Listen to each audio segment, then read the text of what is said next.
This is the 3D model of my boss. Let me show you something I really want to do for a long time.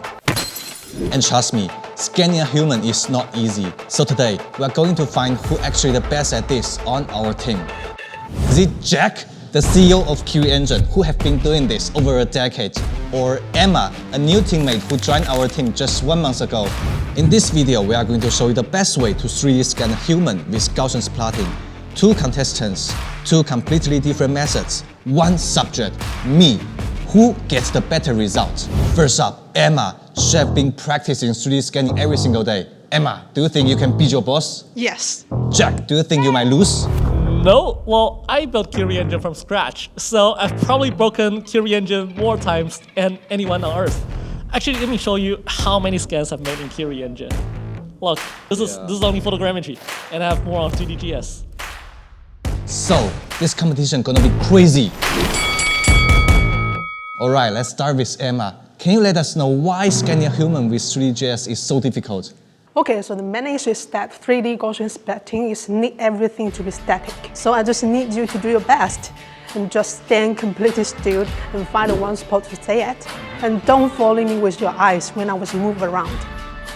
Then I do 3 separate scans. 1 for the top angle, 1 for eye level, and 1 for the blow.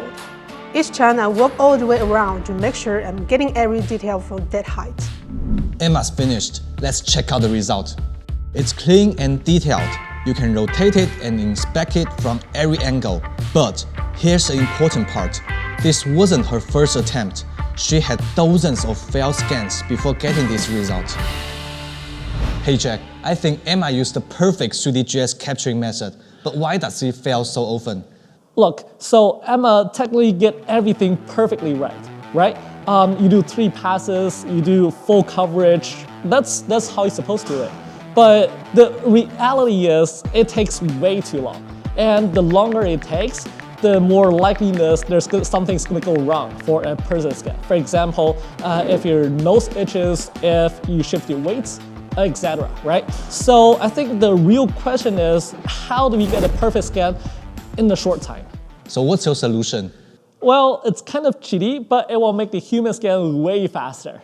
So I use 2 phones. Wait, what? Remember, Emma did 3 layer scans, right? Top, middle, and bottom. It takes way too long. So what I would do is like this. You hold 1 phone tall and the other phone hold at a lower angle. Both phones move together. This way, I'm capturing 2 angles at once. Instead of doing 3 full circles, I only need 1. That alone cuts time down massively. Second thing, forget about 360 degrees. I only scan the front half, and that's it. But doesn't that mean we are losing lots of information? Yeah, sure, but most people, they only care about the face and the front half, right? Fair point. Yeah, so 2 phones move together, only the first half circle, and that's how we get it done fast. After recording, I will trim both clips, remove redundant frames, merge them into a single video, and upload it to KIRI Engine, and that's it. Alright, moment of truth. Emma's result is clean, detailed, and full coverage. But it took her dozens of attempts to get this.